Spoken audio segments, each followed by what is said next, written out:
é você não se conformar com as coisas. Eu sou um eterno inconformado. Eu sempre quero ver onde que eu consigo melhorar aqui. Qual é o teu limite? Exatamente. E a qualidade, ela é isso. Você tem que melhorar ela a cada dia. Porque o que é a montadora? A fábrica procura, né?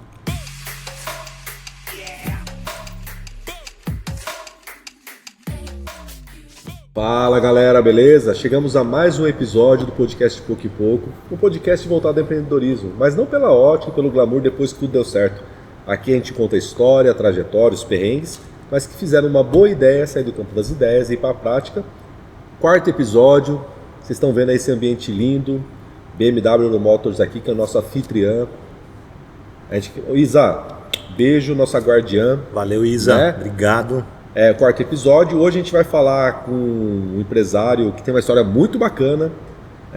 Vai falar de estética automotiva, vai falar de concessionárias. É um negócio muito bacana para falar. Mas, Vacari, quem segue a gente, o que tem que fazer?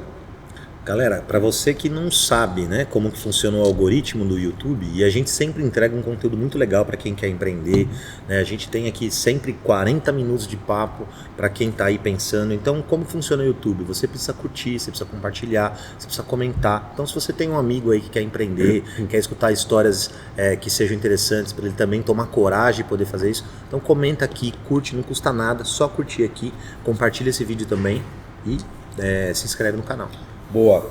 E a gente tem a honra de receber aqui Júlio César da Silva. Ele é sócio da Personale Estética Automotiva. É um parceiro BMW, né, Júlio? É isso? BMW, isso mesmo. E ele vai contar a sua história, a sua trajetória. E, Júlio, prazer.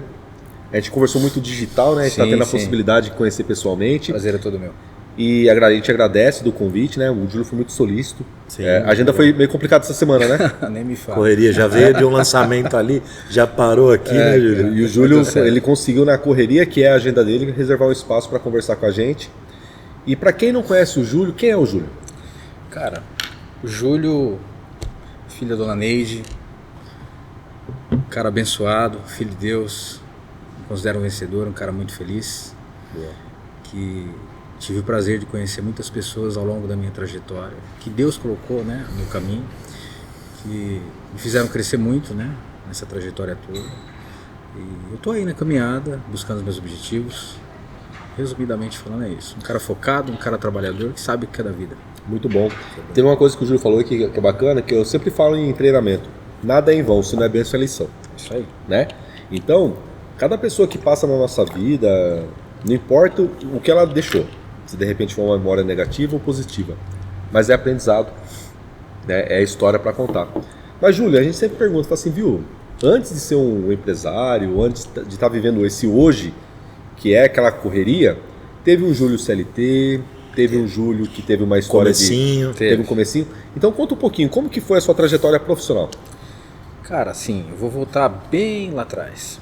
Desde muito pequeno, criança, eu sempre fui um pouco diferente dos meus amigos. Eu me lembro que a gente teve uma vida muito difícil, né? Bem limitada, nunca nos faltou nada, graças a Deus, mas sempre foi muito limitado, né? E existia uma fábrica de brinquedos em Santa Bárbara do Oeste chamada Meplastic. Isso. Você viu, eu nem me lembrava mais disso. Soltou. E agora? Eu me lembro que era muito comum a Meplastic ter algumas pessoas que trabalhavam montando os carrinhos nas casas, montando umas motoquinhas e tal.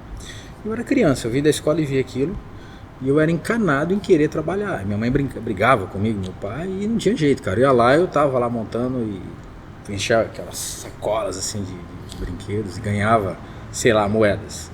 Então desde muito novo eu sempre fui um pouco diferente nesse sentido. Então sempre gostei de trabalhar e ter minha própria independência financeira. E com 10 anos de idade comecei a trabalhar em farmácia. Meu pai veio do interior, né? A educação dele me educou muito bem, mas na cabeça dele, criança tinha que começar a trabalhar cedo para Era o que ele Pra tinha dar de valor, referência. aprender os valores. Segundo ele, não aprendeu as coisas ruins aí da vida e tal. Com 10 anos eu comecei minha trajetória em farmácia. E fui durante muito tempo. Tive minha própria farmácia. Entre 20, quase de 20 e 21 anos abri minha farmácia, tinha um sócio. Cheguei a ter 3 unidades. Infelizmente a sociedade não deu certo e acabei quebrando. Eu fui recomeçar a minha vida. Segui minha farmácia, comecei a trabalhar em uma grande rede americana. Fiquei nessa rede durante 7, quase 8 anos. fui gestor comercial ali. E ali eu conheci uma família muito, muito conceituada na cidade e tal. Eu nem sabia quem era. Quando eu dei por conta, o genro do falecido seu Antônio, né, que era esse cliente meu, é um empresário muito bem sucedido no ramo de concessionárias, um dos grupos mais fortes do Brasil é dele. E aí, numa brincadeira, uma das funcionárias dele teve nessa drogaria no Natal, me lembro disso hoje, brincou comigo, falou, pô Júlio, Natal, você está trabalhando? Eu brinquei com ela, né, falei, viu, fala pro Cláudio me dar um emprego lá de vendedor de carro, tô cansado de trabalhar no Natal, mas falei num tom de brincadeira. Cara, falou, beleza, ali, jogou pro universo.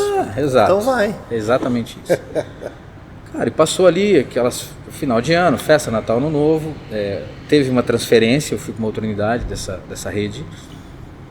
E aí um dia a telefonista me liga, falou, Júlio, ó, tem uma pessoa na linha para falar com você. Era ela.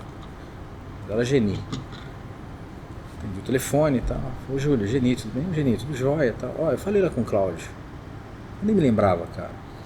Ela levou a sério o negócio. Falei, você não pediu emprego e tal? Eu falei, não, pedi, você falou. Eu falei, olha, ele falou que a hora que você quiser estar contratado. Eu falei, tá bom, agradeço e tal. Enfim. Mas ainda assim fiquei mais 2 anos ali, nessa rede, né? Depois as coisas começaram a caminhar para o outro lado, eu meio que estava cansado e sempre fui um cara muito corajoso, cara. Mesmo contra tudo e contra todos, quando eu coloco uma coisa na minha cabeça, eu vou até o fim. E um belo dia eu estava lá num plantão, me lembro também como se fosse hoje. Então assim, era o proprietário, o dono, e logo abaixo vinha eu, não tinha muito onde ir mais, né? E tinha um senhor trabalhando. E os nossos plantões eram até às 0 horas. Você imagina, entrar às 7 da manhã e ficar até 0 horas. De pé. Eu lembro que esse senhor passou na minha frente cansado, eu estava vendo o pessoal trabalhar no balcão ali, ele abaixou a cabeça e tal. E levantou a perna para que eu saia, eu vi assim, algumas varizes na perna dele. Cara, e passou um filme na cabeça, putz, isso é meu futuro? Eu vou para onde mais aqui? Né? E me deu meio que um choque de realidade. E eu comecei a pensar naquilo. Eu não quero mais. Se eu não mudar, eu vou parar aqui. Exato. Aí voltei, passado alguns dias, voltei a falar com a Geni, dei uma ligadinha pra ela. Eu tinha passado 2 anos. Oi, sumida. Aí liguei pra Geni, falei, Geni, Júlio, tudo bem? Ó, pede pro Cláudio lá de novo, tal. Agora eu tô afim. Agora deu tempo, tal, acho que tá na hora. Agora é verdade. Agora é verdade. Cara, ela me ligou coisa de 10 minutos. Falou, ó, ele falou pra você ir lá e falar com a Soraya. Uma pessoa também. Não precisa nem fazer entrevista. Não, tem um carinho muito grande, era uma grande gestora. Fui lá falar com ela e aí comecei minha trajetória no segmento, né, de concessionária. Comecei como vendedor, em seguida eles abriram um braço que era 2 rodas. Como eu já tinha uma experiência na gestão, eu fui fazer gestão da concessionária de moto que eles tinham. Fiquei ali por 2 anos e meio no grupo. E aí eu recebi um convite para trabalhar num grande grupo. O grupo foi, posso falar, uma das maiores escolas para mim, que é o Grupo Tempo. Ele não existe mais, infelizmente. Escola, realmente uma baita de uma empresa. E fui trabalhar lá no Grupo Tempo como vendedor de carro. Em pouco tempo passei a gerente de uma unidade e comecei minha carreira de gestor em concessionária. Aprendi muito, né? A montadora e tal. E ali, no meio de tudo isso, eu fui entendendo sobre as dores de uma concessionária, né? Sobre todas as demandas que existem, né? Que tem a montadora exigindo, tem a diretoria exigindo, enfim, todas as dificuldades, né? Que tem no dia a dia de qualquer empresa, né? E acho que falta um pouco, né, Júlio? Que é o pessoal entender um pouco mais a ponta, né? Exato. Porque assim, aquela história, né? Quem está de fora tem uma visão, acha que é só glamour as coisas, e na verdade não são bem assim. E ali eu fiquei durante praticamente 11 anos. E dentro desse concessionário existiam alguns parceiros, né? Alguns terceirizadores que atuavam ali. Então eu tinha contato com essa galera e entendia também como eles trabalhavam. E sempre foi muito claro para mim que essa terceirização, em todos os aspectos, ela nunca foi muito profissional. E em um determinado momento, um desses terceirizadores venceu o contrato dele, ele não estava mais no grupo, ele me chamou para tomar um café. Falou, viu, você não quer tomar um café e tal? Fui tomar um café com esse cara. Aí ele me fez uma proposta. Falei, cara, estou expandindo meus negócios, Depois eu vou falar um pouquinho da nossa empresa, que não é só isso aqui, né? Estou expandindo meus negócios e tal. Sempre olhei para o teu trabalho com uma certa admiração. Sempre desejei ter um gestor como você no meu time. Eu queria te fazer um convite. Não quer trabalhar como supervisor e tal? A gente começou a negociar. Enfim. Aí novamente todo mundo, pô, você tá louco. Que como as pessoas não entendem, a conversa era assim: você vai deixar de ser gerente de ar-condicionado para trabalhar numa lojinha de acessórios? Vocês não entendem todo o universo disso, né? Novamente, contra tudo, contra todos. É isso que eu entendo, que eu tenho uma grande oportunidade aí. Eu consegui enxergar uma oportunidade no futuro. Tive que dar alguns passos atrás para poder ver o futuro. Pedi demissão desse grupo e em 2019 eu ingressei na Personale. Comecei ali como supervisor, fiquei 1 ano como supervisor, em seguida eu fui promovido a gerente comercial. Hoje, graças a Deus, eu sou sócio da empresa, fui convidado a fazer parte da sociedade e tô aí. Linha cronológica, Caraca. 2019, pandemia. Pandemia. E aí? Cara, é muito louco isso. Né? Porque você fez uma mudança pertinho. 2020, né? Março de 2020. Nós tínhamos um planejamento para 2020, né? Tava assim, no papel, a gente fala o papel aceita tudo, tava tudo maravilhoso. Né? Acertamos time de supervisores e tal, para começar um trabalho em cima do planejamento que nós fizemos. Aí entrou a pandemia, cara. E é muito louco isso, né?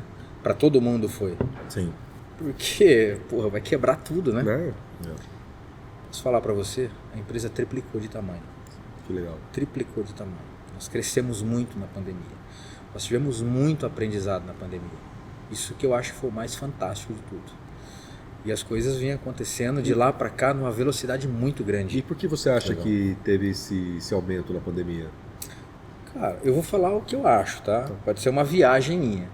Mas assim, eu acho que a maioria, acho que quem acha não sabe de nada, né? Eu acredito que a maioria das pessoas, na minha ótica, elas ficaram assim tão preocupadas de certa forma com o futuro tão incerto, né? Pessoas que estavam falecendo, você vê amigos, parentes morrendo, isso é muito ruim. É, vulnerável, né? Empresas fechando, e aí começa aquela coisa negativa, né? De cada um falar alguma coisa que acha e tal, isso é muito ruim. E aí, novamente, né? Eu sempre fui um cara que eu olhei muito a dificuldade como grandes oportunidades. E aí quais eram as dificuldades? Você não podia fazer nada, você não podia viajar, não podia fazer nada. Quem tinha a sua grana guardada ali, tinha uma reserva, na minha cabeça, o cara falou, cara, eu vou comprar um carro, eu vou aproveitar isso de alguma forma. Né? Mas você sabe que fizeram uma pesquisa disso, cara, e muita gente falou que realmente, que deu uma sensação de que a pessoa só estava guardando dinheiro e não concretizava um sonho. E aí com essa imobiliário pessoa, tipo, essa pandemia ela deu um empurrão, tipo, a pessoa, pô, o cara tem um puta dinheiro guardado, andava num carro velho. Falei, meu, quer saber? Eu vou andar de carrão, cara. Pra você ter uma ideia, eu me lembro que teve o lockdown, aí tinha os decretos, abre, fecha de novo, né? Ficou muito louco. Amarelo, laranja. E eu tenho um amigo, um grande amigo, que ele deve estar lá até hoje. Ele é gerente de uma Mercedes. Eu fui tomar um café com ele, eu vi isso, cara. Um senhor estava comprando um carro lá, de um alto valor agregado. Falou, cara, eu perdi alguns parentes, perdi minha esposa, eu não sei que eu vou comprar um carro e vou curtir, porque eu não sei como que vai ser o amanhã, meu. Então, na minha ótica, falando do nosso negócio, eu acho que alavancou muito por conta disso, né? E a nossa empresa, ela triplicou de tamanho praticamente da pandemia para cá, e graças a Deus as coisas vêm acelerando, vem num ritmo de bastante crescimento. Legal. E nesse desafio de, poxa, pelo que eu entendi da sua história, você começa como CLT, aí você se torna empresário, você quebra. Aí você volta para CLT e aí você começa a traçar uma trajetória para depois ser dono de novo, como sócio. Quais são os aprendizados que você teve nesse momento? O que você teve lá de problema, de perrengue lá da primeira fase, quando você quebrou como farmácia? O que você trouxe para você, para o seu negócio agora? O que você mudou? Cara, é assim. Quando eu quebrei a primeira vez, eu era muito novo, né? Então me faltou experiência. Naquele primeiro momento, eu não acreditava tanto em mim. Por ter um sócio mais velho, havia uma certa confiança, vamos falar assim, na expertise do cara, na maturidade do cara. E na verdade, depois, infelizmente, tem coisas que você só aprende depois, né? Não tem jeito. Infelizmente. Quando eu olho para trás e vejo toda a história que você passou, eu falo, poxa vida, estava na minha mão e eu não sabia. Então hoje, mais do que nunca, eu entendo que se eu tenho o desejo de realizar alguma coisa, Deus me dá saúde para isso, cara, ninguém me segura. Eu só tenho que fazer a minha parte, porque essa ninguém vai fazer por mim. Sim. E aí tem 2 pilares na minha vida, que eles são inegociáveis e tudo está pautado neles. Primeiro, Deus acima de todas as coisas. E o segundo é o trabalho. Eu digo isso aonde eu passo, cara. Quem tem essa fé sabe que Deus ele tem o controle sobre todas as coisas e trabalha, põe a mão no batente, não tem preguiça, não tem como dar errado. Eu desafio qualquer um, porque não tem. Você pode ter dificuldade, você pode ter altos e baixos, tudo isso faz parte. Faz parte do jogo. Faz parte. Mas, cara, não tem como dar errado. Quem planta, colhe, né? Exato. Exato. E assim, eu quis ter meu próprio negócio desde muito cedo porque eu carrego comigo o seguinte: eu sempre trabalhei para outras pessoas como se fosse para mim. Eu sempre dei o meu melhor. Então, de alguma forma, eu sabia que eu ia ter alguma coisa novamente. Ia voltar. Porque, novamente, eu acredito que Deus ele está olhando, né? Pode ser que o homem não esteja vendo isso, mas se não acontece aqui, vai acontecer ali. Porque, cara, é a lei do retorno. Mas não é tem o que, como. cara, é o que a gente sempre fala. Logicamente, já passaram 70 entrevistados aqui, né? 70 conversas. Mais, né? E assim, a gente sempre fala, cara, que, por exemplo, às vezes a pessoa não quer empreender, mas a pessoa que ela às vezes a pessoa não quer colocar o dela na reta, né? O dinheiro, o investimento. Mas se a pessoa trabalha, tem uma oportunidade de ter um trabalho e ela faz mais, e ela entrega, cara, pode não ser que não seja ali que você vai se dar bem. Exatamente. Mas sempre tem alguém olhando pra você, sempre tem alguém que tá falando, puta, aquele cara ali, ó, aquela pessoa ali tá sempre se esforçando, eu vejo sempre ele aqui, tá sempre com um sorriso no rosto. Cara, se não for ali, alguém vai te levar embora pra lá e lá você vai fazer sucesso. E muita gente desiste, né, Júlio? Desiste. Ah, meu, não sou pago pra isso, não tô nem aí, porque essa empresa não tá nem aí pra mim, então né? Eu falo para as pessoas que trabalham comigo, isso aconteceu comigo, eu fui vice-trás de um balcão de farmácia. Sim. E essa grande rede que eu gerenciei, era um drugstore na época, não existe mais. Eu me lembro de uma moça que trabalhou com a gente, era uma perfumista. A moça era fantástica, cara, uma menina que veio do interior, trabalhava muito, extremamente comprometida. E uma vez, isso era uma filial que nós tínhamos aqui em Sumaré, um dos executivos da Honda parou com o motorista para fazer uma compra e essa moça atendeu eles uma vez. Depois, passado alguns dias, eles voltaram. Levou embora. E levou embora. É. Eu falo, viu, você não sabe Você não sabe quem que está na sua frente. Exato, cara. Você pode ter a oportunidade da tua vida ou você pode perder a oportunidade da tua vida. Às vezes você jogou Então fora. faça o seu melhor, sempre. Sempre. Sempre. Sempre. Esse é o segredo. E hoje, qual é o maior desafio? acontece, né? Sempre. Acontece. E hoje, qual é o maior desafio que você acha que você tem como empresário depois de toda essa maturidade? Cara, hoje assim, ó, a gente falou um pouco de pandemia. Tem um mundo aí que eles chamam de mundo bunny, né? Que é esse mundo de incertezas, é um mundo muito mais sensível às coisas. Hoje eu vejo que o maior desafio são as pessoas. Eu sei que tem muita gente comprometida, mas nem todo mundo está com essa pegada hoje, né? É verdade. As pessoas elas têm um imediatismo muito grande, mas elas não querem pagar o preço. Elas não querem dar esse time, né, de você ter o começo, o meio e o fim. Então, isso acaba sendo o maior desafio, acho que todo empresário. Sim. Mão de obra, você conseguir reter mão de obra, reter talentos. É muito direitos, né? Cobram muitos exatamente. direitos, mas faz pouco das... Exatamente. Mas eu acho que é o exatamente. perfil, porque eu dei um treinamento hoje, onde eu falei do perfil da nossa época, né? Quantos anos você tem, Júlio? 47. Mesma época nossa aqui. Mesma época nossa.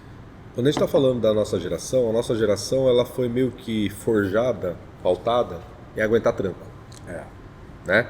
Porque os nossos as nossas referências, nossos pais, mães, eles sempre falam assim, ó, A gente começava cedo, né? tem que começar cedo, tem que ter estabilidade, tem que construir carreira, Tem que ajudar em casa. não é qualquer ventinho que você vai sair da empresa, Não. você tem que aguentar o tranco. Então a gente foi forjado a aguentar, né? Então a gente foi forjado a ter resiliência, a aguentar. Essa geração nova, né, que é o que a gente pega hoje, prestando serviço pra gente. É uma geração que às vezes o primeiro não que ele recebe é da gente. Ó, é até complicado falar isso porque às vezes o pessoal vai me fuzilar, mas é como eu Interpreta penso. errado, né? Hoje eu falo que o mundo ele tá um pouco chato em relação a algumas coisas. Eu sempre tive problema com peso, eu sempre lutei com a balança minha vida toda. E na nossa época bullying era mato, Não era né? esse número. Era né? normal. Não tinha esse é. nome, aliás, né? Exatamente. E sim, cara, eu aprendi a conviver com aquilo. Então a gente aprendia a lutar desde muito cedo. Aliás, quem não tinha Se um defender, apelido né? ofensivo não era... Imagina. né? Exato, exato. E assim, a nossa geração, falando de gerações, vem de uma época que hoje eu falo que as coisas são muito mais fáceis. Né? Nós somos de uma geração que era mais não do que sim. Sim, exatamente. Então eu também vejo que essa geração ela tem uma certa dificuldade em lidar com o não, com a frustração, que você falou. Então isso aí acaba sendo algo muito relevante. Você tem que, eu falo sempre para a galera que trabalha comigo, para os líderes, eu falo, olha gente, para cada doente é um remédio diferente e quando o remédio é o mesmo, talvez a dose não é igual. Você tem que saber a inteligência que você vai usar para lidar e tal, porque não é simples.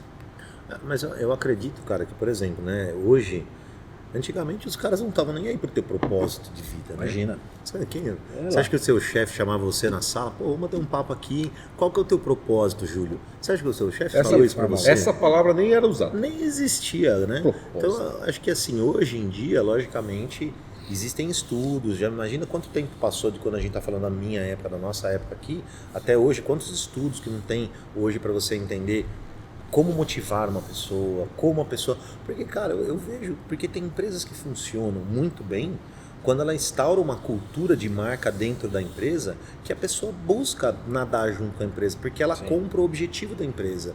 Então, eu acho que o maior desafio hoje do gestor em si é colocar uma cultura de marca dentro da tua empresa que vai fazer com que as pessoas comprem o teu objetivo. Sim. Porque as pessoas, elas não são... Logicamente, eu seria hipócrita falar que a pessoa não trabalha por um salário, todo mundo precisa pagar as contas.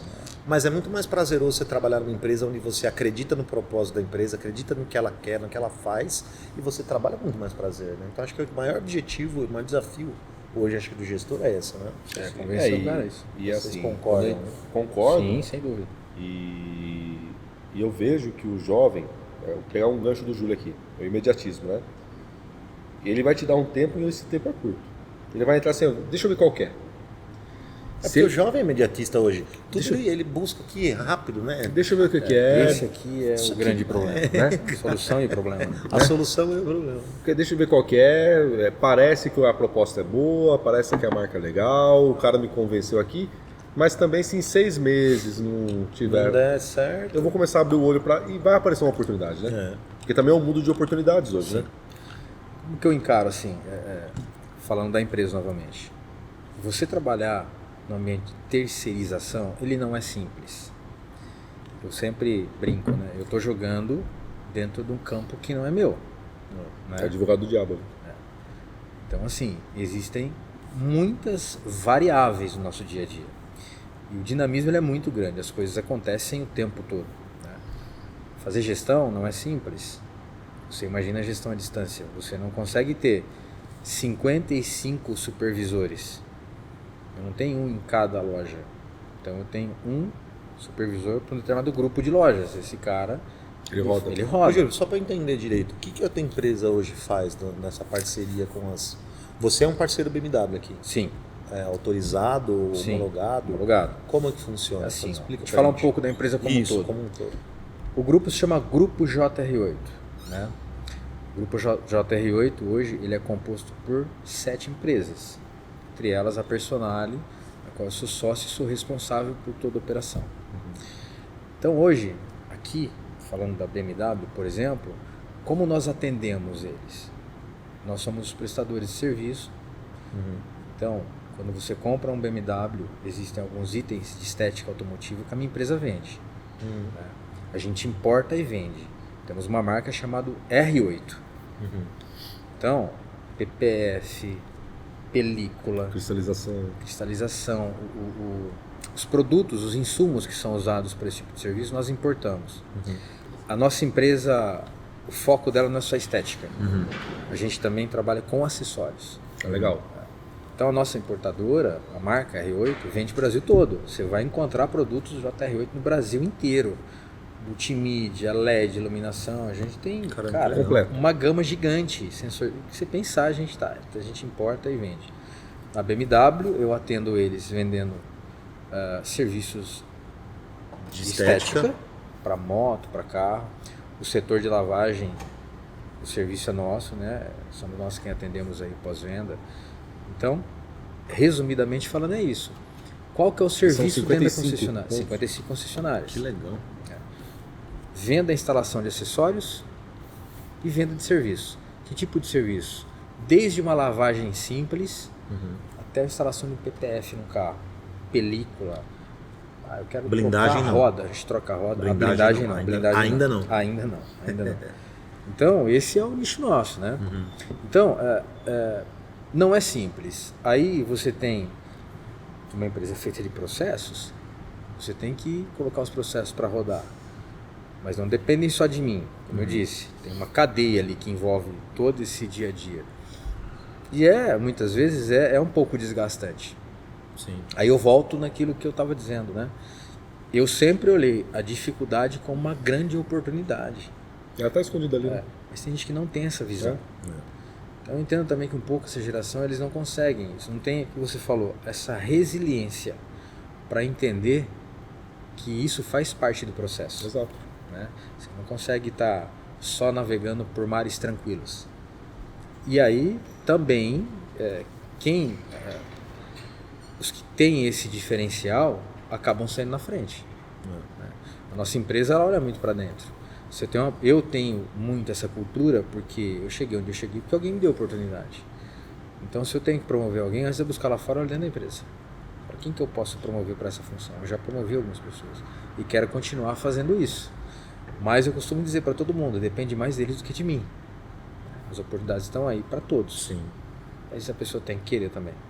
E hoje o grupo conta com quantas pessoas? 243 colaboradores, diretos e indiretos. Nossa, bastante gente. E eu imagino assim, né, a responsabilidade de você cuidar de uma BMW, né? Gigante. Cara, é gigante, né, Então, cara? é um sonho, muitas vezes, né? Imagina a responsa que você não tem, cara. Pô, o cara acabou de comprar uma BM, cara. Você fazer um risco nesse carro lá, numa lavagem. Cara, o nosso negócio é 100% risco. A grande verdade é essa. 100% risco. É uma grande responsabilidade. Imagino. Você tem com os incidentes e também com a satisfação do cliente. Porque hoje todas as concessionárias elas têm uma preocupação, né, que é a qualidade, a pesquisa de qualidade. Como eu vim da área, eu sei o quão importante isso para a concessionária. Porque a montadora aperta muito os caras. Se eu não me engano, tem um... Eu não vou lembrar a concessionária agora para dar referência. Mas era um aluno meu. E ele falou que o NPS exigido era de 95. NPS, caraca. 95% positivo, cara. Para NPS é muita coisa, né? É um pisão no pescoço. Você não pode... É quase erro zero. Quase erro zero. Entendeu? E o NPS, cara, é importante, né? Mas para quem tem acionista, para quem tem... Cara, é fator de sucesso do negócio. Não, para você ter uma ideia, se você não atender todos os requisitos, você pode perder a concessão. Sim. Então, e são concessões? Você tem um ano, aí você renova? Como que é? Não, você passa por um... A gente tem os contratos, eles são de 1 ano, 2 anos. Né? Aí quando vai finalizar, senta e negocia de novo? A gente negocia de novo. Tem concorrente que vai querer entrar e como que funciona? Graças a Deus, a gente tem uma parceria com a maioria dos grupos que ela vem de anos. Né? Não é sólida, né? Até hoje, só tive ganhando problema de novos. perder o meu espaço para outro. Mas quando eu digo que você perde a concessão, vou dar um exemplo aqui desta parceira, a Euro. Se ela não fizer um bom trabalho, ela perde a concessão da marca. Sim. BMW. Então você imagina, eu estou por trás de muitas coisas, né? Sim. Então a qualidade é algo que a gente persegue o tempo todo. E graças a Deus os negócios vêm expandindo porque a gente vem trabalhando arduamente nisso. Tá um com o pé no pescoço do outro, né? Cara, é uma A faca BM no tá pescoço e aqui, alguém a puxando a Euro sua tá língua. aqui em você. Não, é uma faca no pescoço e outra mão puxando a tua língua o tempo todo. Mas essa competitividade era muito legal, porque é uma palavra... Isso gera excelência, né? Exato. Uma palavra que eu carrego comigo sempre é uma palavra que muita gente não consegue entender muito ela, né? É você não se conformar com as coisas. Eu sou um eterno inconformado. Eu sempre quero ver onde que eu consigo melhorar aqui. Qual é o teu limite? Exatamente. E a qualidade, ela é isso. Você tem que melhorar ela a cada dia. Porque o que é a montadora? A fábrica procura, né? Engraçado que hoje o treinamento que eu estava dando era numa semana de qualidade de uma empresa, né? Aqui da região. E qual que era o meu debate sobre qualidade? Vou dar um exemplo. O que é a ISO? A ISO é uma certificadora, né? Então ela regula. E ela determina padrões de qualidade. Aí a pergunta que eu fiz lá para eles: você recebeu uma ISO é um sinal do seu mínimo ou do teu máximo? Boa pergunta. Mínimo, né? Mínimo. Entendeu? Porque se você não receber, você não tá apto. Não, quando você mínimo, recebe um carimbo, olha, certificado pela ISO, significa que você atingiu os pré-requisitos. E muitas vezes você passa aqui, né? Então assim, a gente comemora, a gente celebra, a gente faz um puta auê por ter alcançado o mínimo. Certo? E eu falei para eles hoje, falei assim, olha, uma semana de qualidade a gente comemora ter um pré-requisito que garante uma qualidade mínima. E a gente acaba se destacando porque lá fora nem o mínimo se dá. É verdade. Né? É uma regulação por baixo, porque como tem gente muito pior do que eu, parece que eu sou muito bom. Mede-se pela régua baixa, né? Então, é um nivelamento por baixo. Só que na verdade um pré-requisito como a ISO é um padrão de qualidade mínimo, mas que não te limita. E aí qual é a briga da qualidade? O nosso mínimo não pode ser o nosso limite. Fala assim, poxa, temos a ISO, mas qual é o nosso limite? Até onde a gente pode chegar na qualidade se a gente não se prender a isso? E esse é um desafio de quem tem ambição. É bem isso. Quando você não tem ambição, o mínimo serve, né? E aí você não se destaca, né? E como que é gerir 240 pessoas, só que em regiões diferentes, com características e culturas diferentes? Conta aí, porque... Dá até risada. Eu tinha mais cabelo. Então, eu bebia menos, né? Assim, eu bebia menos. Muito bebia louco, menos. cara. Você tem que gostar muito do que você faz, que é muito doido. Esse negócio aqui, ó, ele não para o dia todo. Ó, pra quem tá vendo, assistindo a gente, eu e o Júlio, a gente ficou na conversa durante a semana, agradeço a Isa, né, por ter passado o contato e tal, do Júlio. Só que foi uma briga eu e o Júlio com a agenda, porque a hora que ele podia, eu não podia. E aí, a gente conseguiu alinhar, era 10 horas da noite. Aí você viaja muito, Juliano, para as filiais? Muita reunião, né, você, tudo Sim, hoje pra você ter uma ideia, 4 horas eu tava no banho, pra academia, da academia 5h30, já peguei estrada e tô voltando agora. Tá voltando agora. Às vezes eu fico no escritório, mas geralmente eu tô viajando, tô fazendo reunião Sempre e tal. nas filiais e tal. Ou às vezes tem algum plano de negócio que eu tenho que apresentar para algum grupo novo que a gente não atende ainda. E o seu pessoal fica alocado nas concessionárias? Eu tenho hoje, neste grupo de concessionárias, eu tenho os supervisores. Né? Eu acho que tinha um aqui hoje. Tinha sim. Aí são divididos lá uma quantidade X de concessionárias por região. E aí esse supervisor atende, ele não consegue estar todos os dias na mesma, mas ele faz um rodízio, ele vai passando. A não ser que tenha algo emergencial, ele tem que estar lá e tal. Mas é assim que funciona, de forma muito resumida. E os supervisores, eles têm o trabalho de... Qual é o trabalho deles? Cara, eu tenho um supervisor de vendas, que é o cara responsável por toda a gestão de vendas, atendimento, qualidade, e se o cara está fazendo lição de casa, atendendo bem o nosso cliente, né? Alavancando as vendas, que é o que nós precisamos, né? Esse relacionamento dele com os gestores das unidades e os vendedores, né? Esse cara é um elo que nós temos, são os nossos olhos aqui. E eu tenho os líderes da produção, que a gente chama, que é a galera lá, instalador, lavador, polidor, né? E como que é lidar com esse público premium? Porque assim, eu acho que a maioria das pessoas que estão assistindo a gente, ter uma BMW, cuidar de uma BMW é uma coisa, é um sonho. Sim. E para a maioria dos empresários, eles não lidam com um público tão seleto. como que é a preparação para lidar com um público que é tão exigente, Sim. mas tão gabaritado? Cara, é assim. Primeiro, a gente tem que estar o tempo todo se preparando. Treinamento, material, né? E se reinventando o tempo todo. Eu tenho, por exemplo, aqui a nossa vendedora, é uma baita de uma vendedora. Sempre se destacou. Quando ela começou a atender esse público, ela mesma falou, nossa, é um outro universo. Abordagem diferente. O tempo do cara é diferente, né? Quando você vai falar com ele, é um cara, a maioria, né? Mais direto, sabe exatamente o que ele quer. Tempo, Direto ao ponto. tempo pro cara. É tempo, dinheiro total, É né? tempo, exatamente. Então, assim, quando você entende bem esse público, você tem metade do caminho percorrido. Porque você vai falar na língua dele.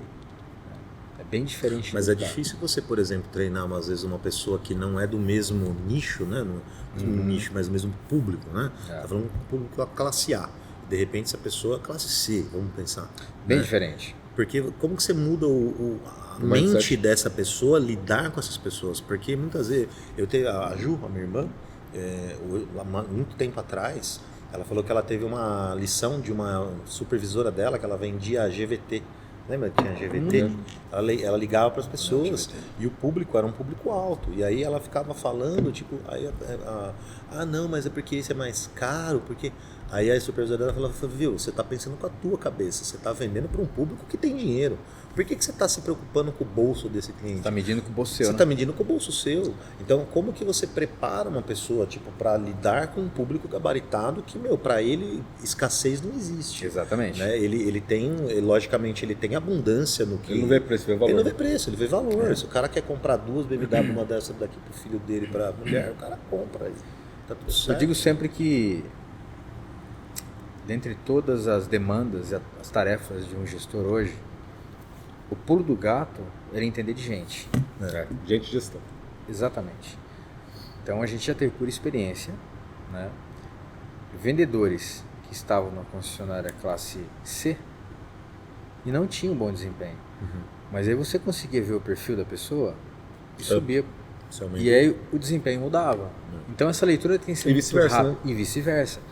Tem que ser uma leitura muito rápida. Porque assim, ó, também tem um outro lado que é uma coisa da minha cabeça.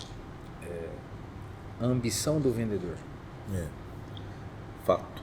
O cara, quando eu vou entrevistar, a primeira coisa que eu quero saber é qual é a ambição que ele tem. E obviamente você vai ver postura e os detalhes que fazem a diferença para você direcionar esse cara para a concessionária certa, para o público certo para ele atender. Mas é tomar decisão muito rápida e óbvio, você não acerta todas. À medida que você erra, você tem que já corrigir a sua rota muito rapidamente. Mas graças a Deus eu posso falar num contexto geral, posso dizer que a nossa empresa, nós somos muito felizes com isso, a gente consegue acertar muito bem essas peças.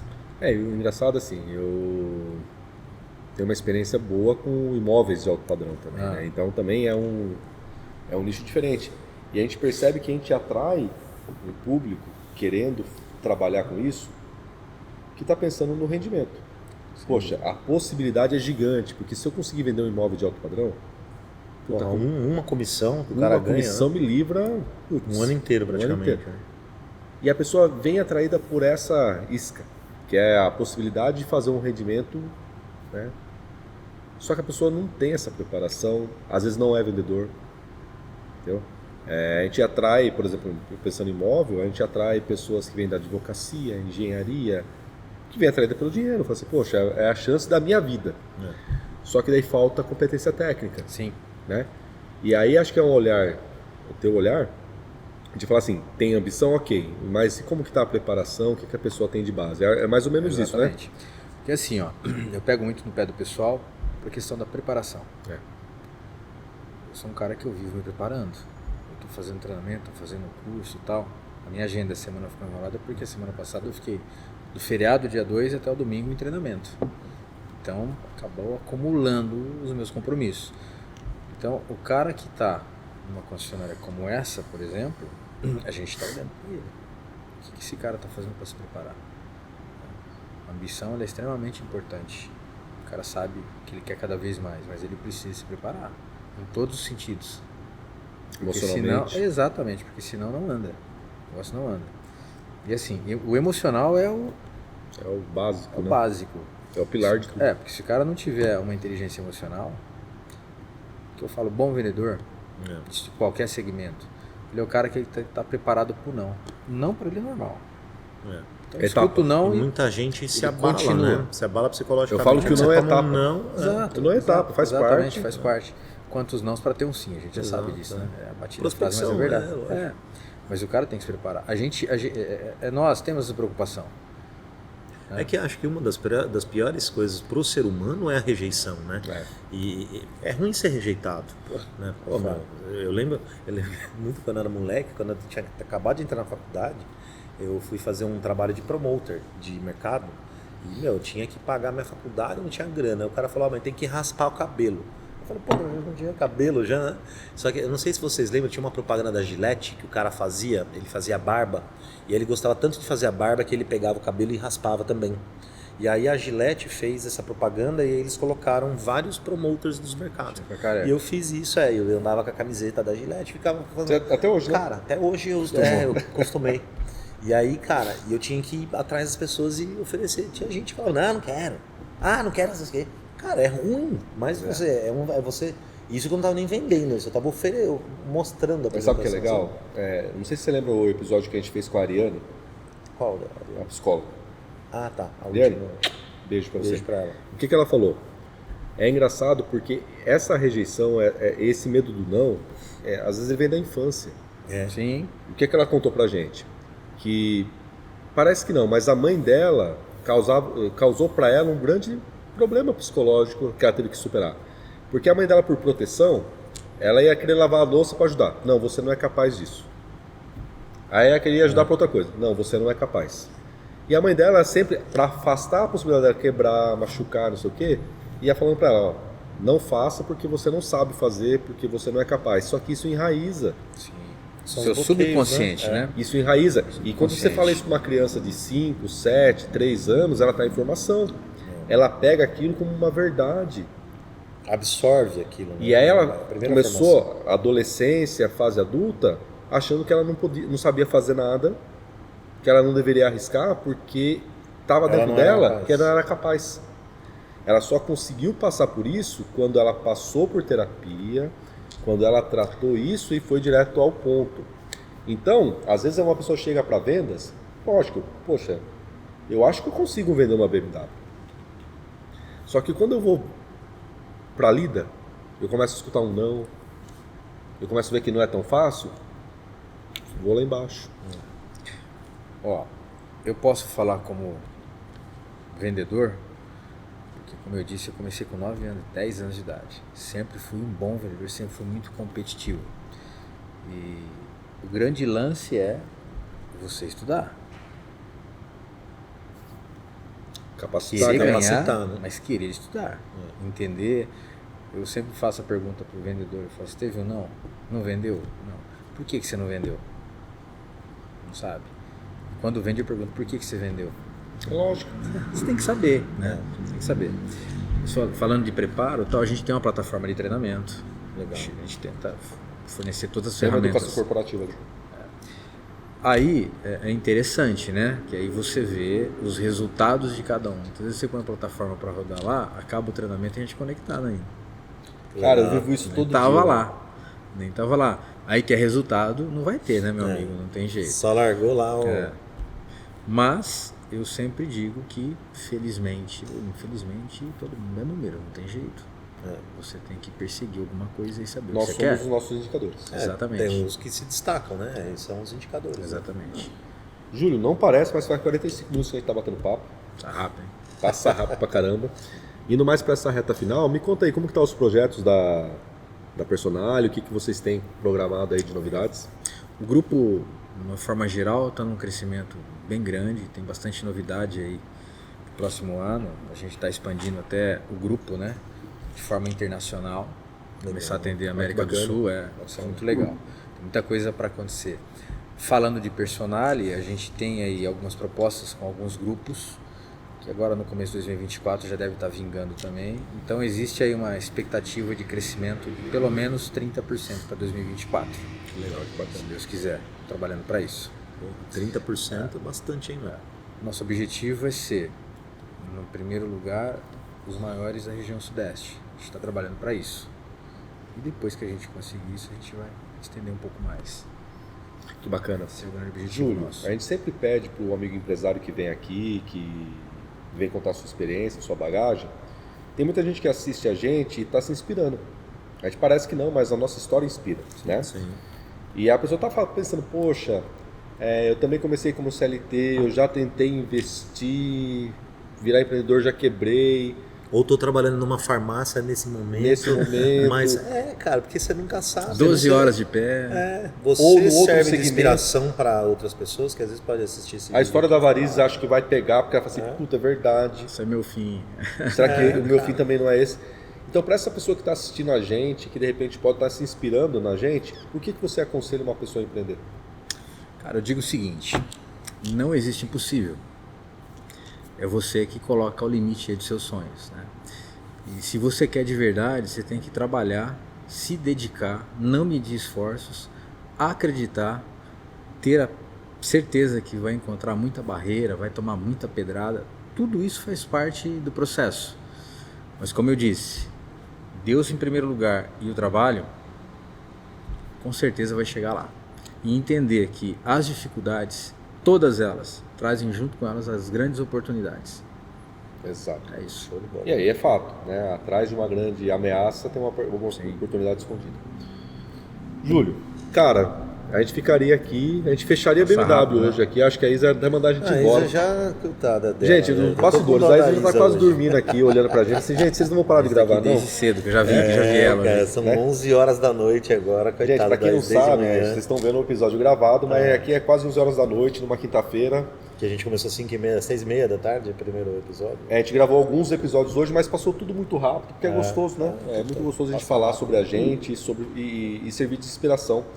Agradeço o Júlio pela história. Eu que agradeço. Né? Eu acho que cabe até outros papos futuramente. Luiz, É um prazer. Valeu, obrigado. mais um. Esse aqui é um brinde nosso. A Cracker Bolos é o nosso parceiro. Felicidade mora num pedaço de bolo. Murilo, valeu. Murilão. Adoro o bolo. O Murilo é um Obrigado. parceiro nosso É nessa... o único bolo que a gente gosta de ganhar, né? Esse esse é é o bom, único, gostei. é verdade. A gente agradece mais uma vez a Euromotos BMW por receber a gente aqui. Isa, beijo. Luiz, E não esquece também, lembra como que o YouTube funciona, comenta aqui se você tem um amigo que Engaja. quer empreender, engaja pra gente também, chegar mais longe. É importante que esse vídeo às vezes chega pra mais pessoas, então pra isso você tem que curtir, você tem que compartilhar, se inscreve no canal e não deixa de mandar pra aquele amigo seu também que quer ser empreendedor. e você que E você tem uma também. história empreendedora e quer participar, vamos participar. Vem pra cá, Vem pra cá porque toda história inspira. Eu tava Comenta conversando- aqui, né? Fala assim, comenta aqui, eu também Isso. quero contar a minha história. Teve uma moça que entrou em contato com a gente, lá pela página, falou assim, olha, eu acho tão legal o podcast de vocês, mas eu acho que a minha história ainda não compensa. Eu falei, por quê? Ah, não. Isso aí não tem. Falei, toda história compensa, porque se você teve a coragem de tirar uma ideia do papel, você já fez mais que muita gente. E outra, cara, às vezes o cara que tá aqui tá inspirando o cara que tá aqui. Mas o cara que tá aqui tá inspirando o cara que tá aqui. E assim por diante. Né? Então Sim. acho que é diferente você tá aqui e o cara que tá aqui tá se inspirando aqui, né? Não, São é pequenos que nem meta. degraus, né? Meta tem que ser perto. É, exatamente. Se Porque você meta colocar longe uma você não meta vai. daqui, então, às vezes a pessoa que tá aqui você acha pouco para estar aqui conversando com a gente, mas às vezes tem uma pessoa aqui que vai se inspirar, né? Então vem conversar com a gente também. Gente, a gente agradece. Fechou? Júlio, Luiz, acabou. Valeu, Marcelo, mais uma. Valeu, Obrigado. Júlio, muito E a gente prazer. encerra assim mais um episódio do podcast de pouco em pouco, um podcast voltado ao empreendedorismo, mas não só pela ótica e pelo glamour, depois tudo deu certo. Aqui a gente conta a história, a trajetória, os perrengues, Perrengues. mas que fizeram uma boa ideia, sair do campo das ideias e ir para a prática. Até a próxima. Valeu.